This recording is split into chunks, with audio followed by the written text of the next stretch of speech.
Storky driver here. You better have insurance. I got these scratches on my face today. I was driving my car, minding my own business, and an alien spaceship crashes into it. You know, the usual. Pretty crazy stuff. It's a freaking spaceship. You go get insurance on a freaking spaceship. Good luck with that, buddy. And then the other big closure we're doing is on Wacker. We have a 3-block street closure on Wacker Drive, which is one of the major streets in Chicago. This set is supposed to be Hong Kong. We were looking for a lot of glass and steel, a lot of modern architecture like they have in Hong Kong. So we've covered every sign, every street sign. There's 168 street signs. We're reversing the traffic, painting out the street markings. Here we go, ready, everybody. We try to be prepared for lots of curveballs because he's a very spontaneous and creative guy. So, you know, when he gets here, he's thinking up shots as we go. I have everybody's phone number in my cell phone. Any question, like they just decided they wanted to have a camera inside that lobby, so I call up the general manager, can we put a camera inside the lobby? Have people stationed at every single building to kind of create a playground for him. All right, we're rolling, guys.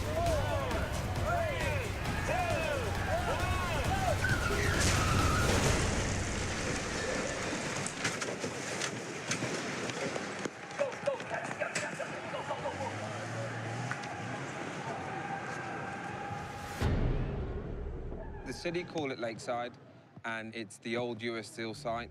Nothing there anymore. It's a 600-acre leveled site really close to Chicago. The only thing that remains are the iron ore walls, which were so hard and so substantial that it broke the machine that tried to take it down. That's why they're still standing. We're looking at that blue band right there. Blue band. Okay, here we go. Hey, Mark. Ready. And 3-1 down.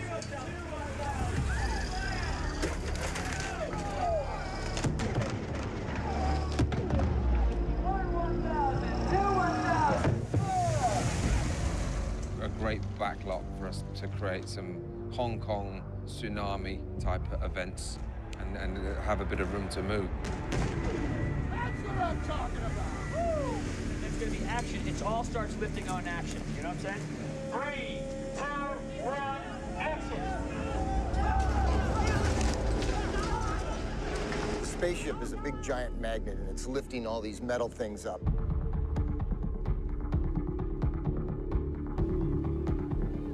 So it lifted the bus up, we had rigged on its side, lifted up, rolled it over, and the stunt people fell out through breakaway glass windows onto the ground.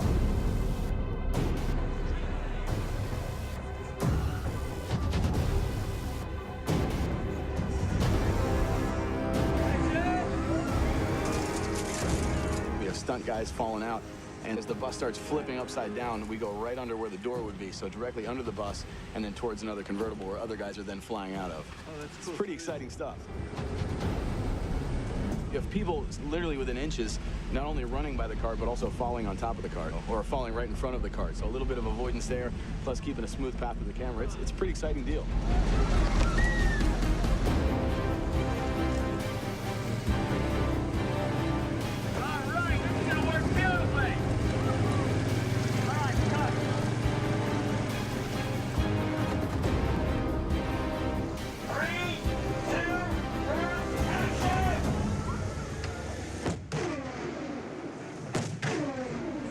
What we were trying to simulate here is that a boat was being lifted up and it was dropped into the water.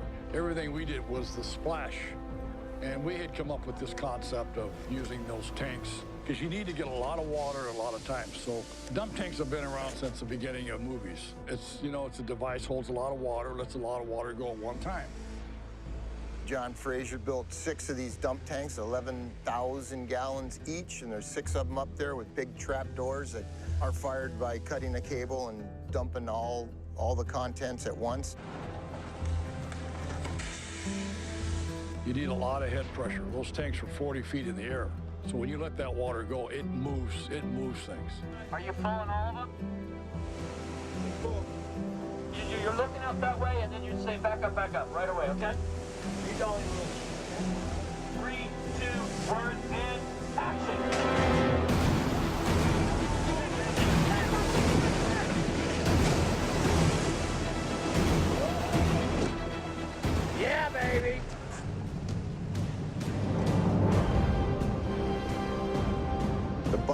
put a bunch of weights on the back top of it, and then we weakened the frame real good so that when it crushes, it accordion real flat on the ground and blew up simultaneously.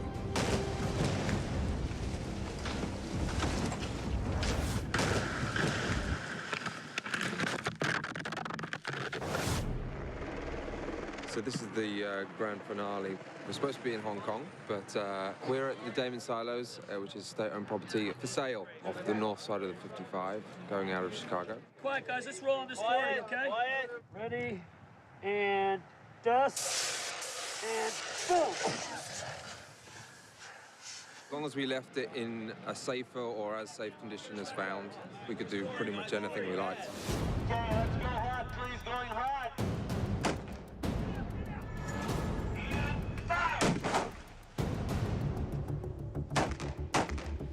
These were silos built in, I think, 1930s. Get out of here now! And Michael came in and destroyed the shit out of them.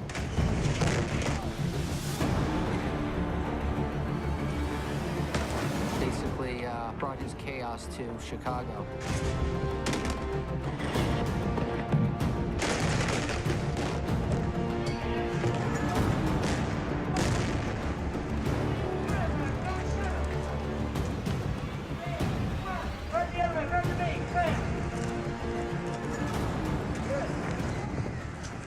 Everything that we do in the movies is, we're not really ever blowing anything up. I got it! I got it! We're simulating. Oh, my God. Oh, my God. The helmet's filled. When we blew up the two walkways that connect the silos, that was the real deal. They did ask us if we could drop the walkways when they knew that we were interested in shooting there. It just turned into a big gag for us that's pretty big and exciting. And what happens, though, is when you're doing the real deal, that's when you really have to be careful, because that's when things fly. I wouldn't be any closer than this. That's a real heavy-duty causeway. They used to transport the grain through it on big conveyors. It's 8 feet wide, it's 10 feet high, 3 inches thick of concrete all the way through. And I had to go up with a concrete saw. We cut it in 3 places just to make sure that when it fell, it would all break away. Everybody stay out of the set. Everybody stay out of the set.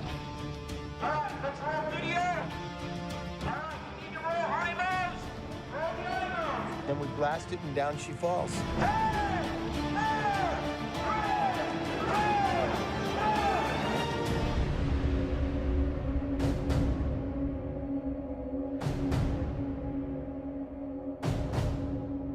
You know, you're 125 feet in the air. You don't want to have the fire department or any of the special effects crew members to run up those stairs and put out a fire. So we ran our own sprinkler system in the whole building. And then as soon as the explosion went off, the water was right there. We just revved up the pumps and put all the fires out. And those are things that you do just to make everything safe.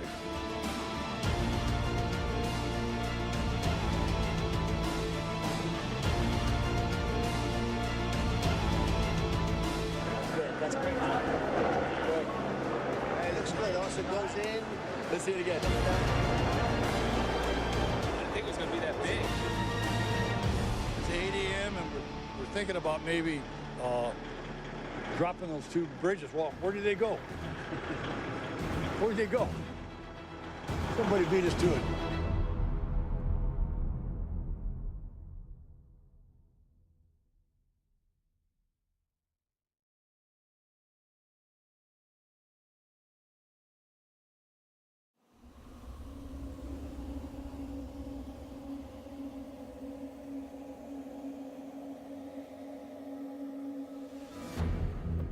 Yet another situation where I thought, okay, Michael's finally lost it. He wants us to do Hong Kong in Detroit. Hong Kong and Detroit. Well, it says it itself, does it not? Hong Kong and Detroit. You sort of go, you sort of clean your ears out and think, okay. Creating Hong Kong in the middle of downtown Detroit, it's just pretty damn remarkable, you know? We did build a huge amount there that you could never do in Hong Kong.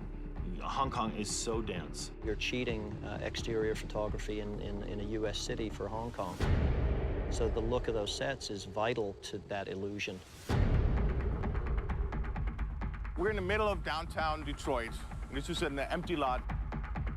And we have a big area we can build our buildings that we're going to destroy. And this is great. I mean, there's not much around here. You can close off the streets. And we sort of have our peace. That's the part that's going to break off.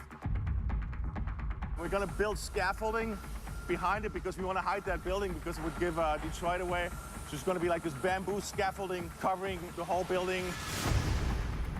We're not copying the street in Hong Kong. We're just trying to put buildings together that make sense while they're shooting them and then make sense when they mix it with real footage from Hong Kong.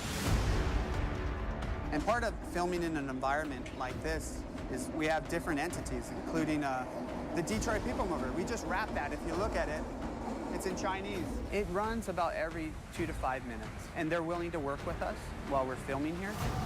So they're actually going to be a big part of our set. We built a lot of things that could be knocked down because, you know, you got 50-foot dinosaurs going through Hong Kong. They're going to knock a lot of stuff down. It's not a city built for dinosaurs.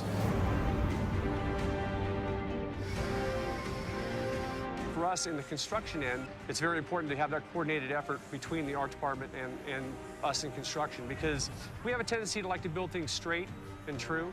And in this particular instance, this thing's been aged. The buildings have to look like they're deteriorating. So it's a matter of how much age, how deteriorated the buildings need to look. And in this case, what we did is we did a series of 1x3 plan-ons, and then we put lath over it. So it gave that broken away look. And this here, of course, is not real rebar because it could be a safety issue. We had 4 or 5 weeks working with construction, putting bullet hits in the walls. They would build a partial set, and then we would go in and put what we call the cavity or the mortar. And then we would put our explosive charge in that cavity. We have to run wires down each one of these holes, number, label them. Then we'll go back and put our swibs in, some debris. And then they would plaster over that. When it's detonated, it gives you that illusion that we've made this big hole, but the hole's already there. So we're gonna walk over to the noodle shop right now.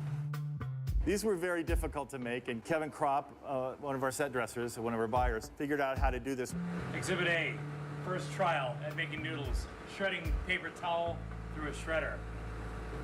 It seemed to work from a distance, but then we'd have to paint them and weigh them down because they would blow too readily. So step B was to come up with something that had more weight and that the color was right. These are 48-foot long runs of rubber bands used to power model airplanes. The idea was based on images, references that Jeffrey found of noodles hanging from the rafters, essentially, of these noodle shops in China. And then the other part of the equation was a noodle making machine. So it was just a matter of gathering found parts. These are old conveyor belts.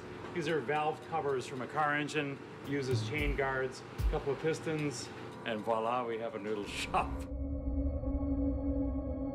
So our first day in Detroit.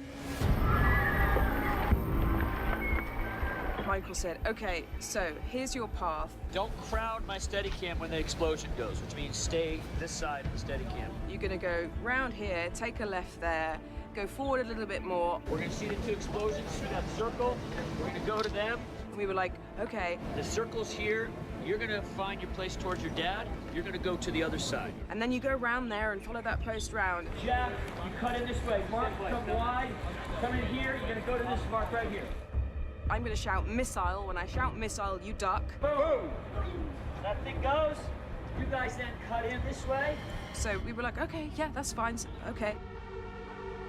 Because one thing I love about Michael Bay is that he really gets into the trench with his troops. Ready in 3, 2, 1, action! All right, come on, we gotta wait to get behind Hound, all right? Once we started shooting outside in the Hong Kong set in Detroit,